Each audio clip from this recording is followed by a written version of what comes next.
My name is Brentha Enesfet. I'm an interventional endoscopist at Oregon Health Science University in Portland, Oregon. And it's my honor to interview Dr. Greg Ginsberg today. Greg's a professor of medicine at the University of Pennsylvania. He's made significant contributions clinically and in research to the field of advanced endoscopy, including colon EMR and Barrett's esophagus. Greg, you've been very dedicated to the ASGE, including serving as a past ASGE president and the recipient of the Rudolph Schindler Award this year, which we'll talk a little bit more later. You've been a mentor to me and hero and to many, and it's quite an honor to be sitting here chatting with you, and clearly one of my favorite people. Well, thank you, Brentha. The feeling's mutual, and I appreciate you indulging this glamour project. Yes. So tell me a little bit about how you got into medicine and the kinds of things that inspired you to get to where you are now.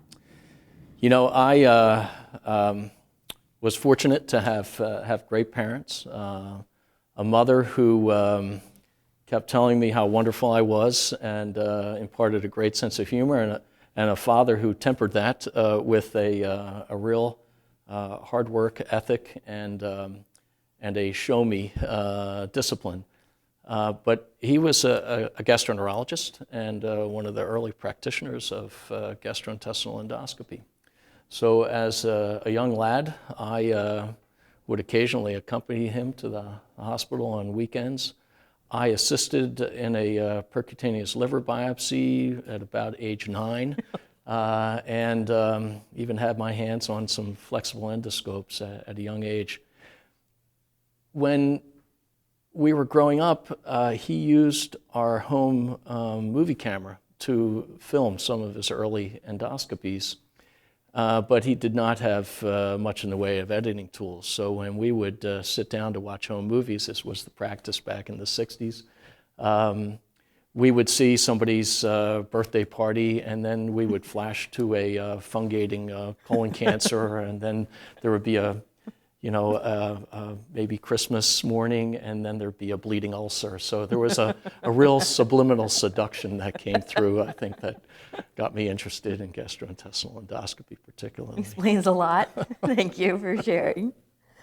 So where did you go from there? You grew up on the East Coast? Yeah.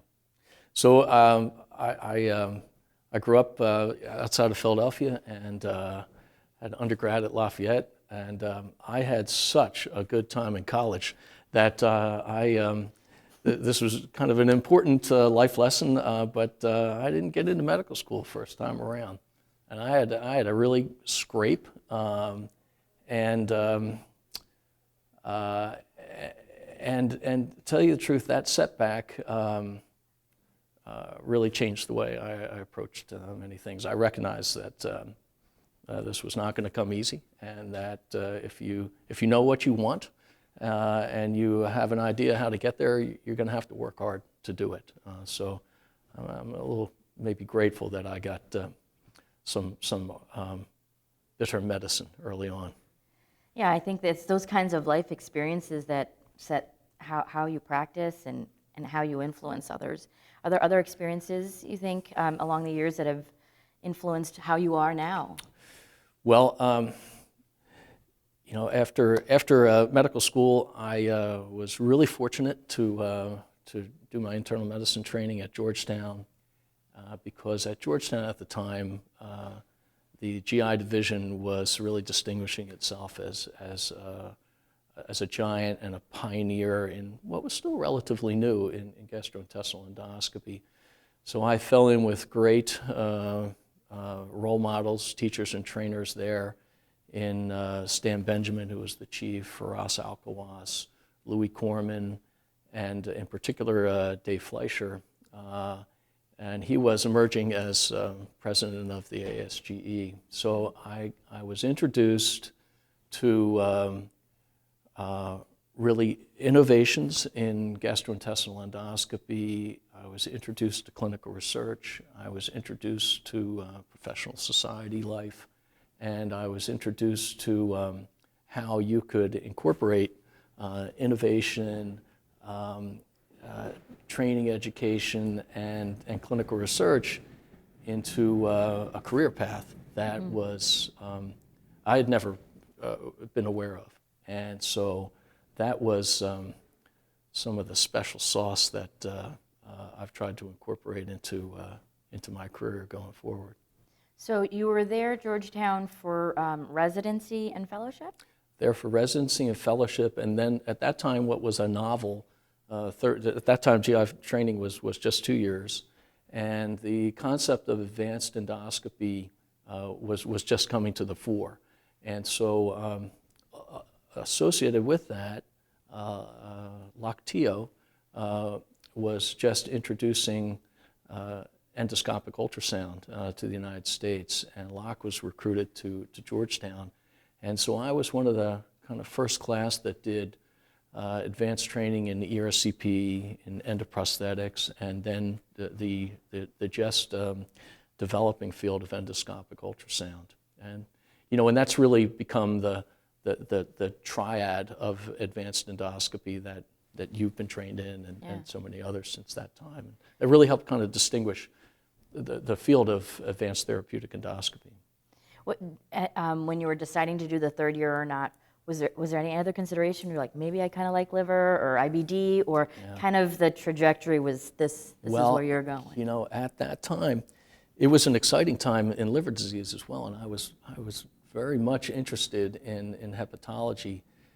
Great leadership at the Georgetown VA Fellowship at the time with Leonard Seif, another icon. And so when I came to Penn, I split my time between a liver attending and the GI side. I was part of the research team that did the first clinical trial of ribavirin along with as therapy for hepatitis C virus. It had just been discovered. Before that, we used to call it non-A, non-B hepatitis. But it was a good bridge because that interest in liver disease and ERCP kind of cemented my relationship with the liver transplant group as that was really developing and ultimately became a real powerhouse at Penn. I remember when I was at Penn and there'd be multiple DDWs where you would stay back and cover the liver service, or ASLD, you would cover the liver service as a therapeutic attending, and I always wondered why you did that. Yeah, and at some point I realized that you can only be an expert in so many things, and so something's got to give. Yeah. So when you decided to go to Penn, and I'm sure at that time you were considering multiple job offers, what led you, or perhaps not, but what led you there? Or I was fortunate to meet my wife Jane while I was in medical school, and she also is a Philly native, and feeling very much emboldened and full of myself as I was completing this advanced training program, I bravely came home and told her that, I'll be applying to positions all around the country, and she quickly deadpanned that she would miss me very much. And that was one of the best bits of faith or fate or luck that came my way, because she very much wanted to return to Philadelphia. We had 2 young kids at the time. And as it happened, the University of Pennsylvania, which had been a storied basic science research stronghold, was committed to establishing a more higher profile clinical gastroenterology program. A young man named Peter Traber had just been recruited as chief, and he recruited me along with Mike Coachman and David Metz and a gentleman named Dale Bachwick, among others. But the 4 of us came at the same time, and he really created an environment where we could develop the clinical program, develop ourselves as in academic gastroenterology, and so it was an extraordinary opportunity. Penn is a phenomenal place that is filled with incredibly talented, brilliant people at all levels, and so to be thrown into that mix just created so many opportunities for success. Yeah, in that time I was there, I felt like I snuck in the back door, but it was an incredible place to be. Well, I had been rejected by Penn at all levels, undergrad, medical school, residency, fellowship. So to come in as faculty and to rise through the ranks has brought me a lot of satisfaction. It's like an example. Men don't take no as no. You just keep going back. So, and so you've been at Penn for many years now, Yeah. and have done a gajillion things. What do you feel is your sort of proudest accomplishments there? Well, you know, we've had a great run, and a big part of that is because I've had great partners. And you know, my areas of interest have been in looking at ways that we could further minimally invasive therapies to improve on the human condition as it relates to mucosal-based GI cancer.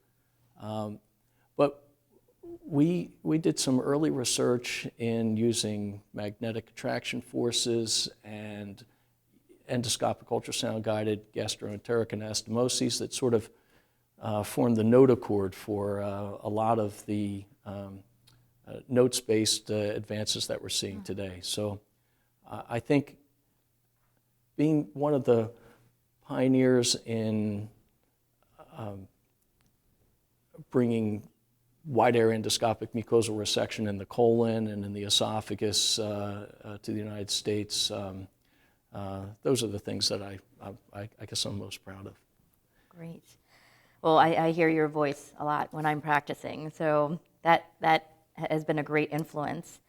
I think, you know, all academicians and probably every practitioner now struggles with work-life balance, and in academia you have this extra stress of how do we produce and where do we find the time, and between your 4 lovely daughters and wife and a full day of work, where do you find the motivation for research? What drives you to continue to do that? Yeah. Well, first, it's good to do a lot when you're young because you have a lot more energy, and there seems to be more time when you're younger than when you're older. But you know, the fact is, I have always looked at finding opportunities, and in any aspect of clinical care and in our medical knowledge, there are real knowledge gaps. And so anytime I'm thinking about a problem or a patient's condition, I like to think about where you know, what are the things that we know, and then what are the things that we don't know, and I look at those as the opportunities to answer questions, and that's what's fueled my my clinical research. The other aspect is, you know, a career is not a sprint; it's a marathon, and you have to keep running, you know, and because if you stop trying to stay at or near the tip of the spear, you lose your relevance. And I think if you're committed to being a teacher and a trainer and a role model at a training program like ours, that's part of your obligation to stay out in front and to create opportunity, frankly, for your trainees to learn how to create and develop a clinical research project. Thank you. So, Greg, you're receiving the Schindler Award tonight. Tell me what this means to you. You know, I have to say it is a. I find myself speechless, frankly, regarding it, because it's a. In my mind, it's a very high honor, and to be recognized by my peers that I admire, and from the society that has been my professional family in the ASGE. I'm just extremely grateful to be recognized. Yeah. Wonderful. Well deserved. Thank you. And I just want you to share a little bit about your family, who's just so integral to who you are and everybody that knows you. Tell us what you want us to know. So before I do that, I do just want to comment a little bit on our trainees and what they mean to us and how that's part of our motivation. As you said, you hear me in your ear as I hear my trainers before me. And that has been an aspect that has also brought tremendous professional satisfaction. As you know, particularly during the Advanced Endoscopy Fellowship, we're tied at the hip for a year, for better or worse. But it really is an intimate sharing of each other's personhood as you learn to how to take care of patients and how to acquire new skills. And so I really prize that, and I really prize my continued relationship with all the trainees that we have out there. Above all, it's family, and you're right. I really worked very consciously to balance my home life and my work life. And they're somewhat intertwined. I really made it a point to try to bring the family along on 1 or 2 work-related trips a year. They kind of got to see what their father did. They would no longer go to school and say that their dad's on vacation when he was at an ASGE meeting. But more importantly, they got to meet so many of our trainees and my professional friends throughout the world, and they've been all over the world and certainly all over the country, and they've been very much enriched by that. Again, I was really fortunate to marry a wonderful person. We have a brilliant marriage, and of course, I would have had no success without my partner and Jane. Yeah. Yeah. Well, thank you so much for sharing everything. Being a trainer is just the most selfless thing you could do, and I think I realized that after I left, and it takes an incredible amount of patience, and we're so grateful for that, and for all your accomplishments. I hope tonight you really get to sort of bask in this award that is so well deserved. Well, thank you, Bertha.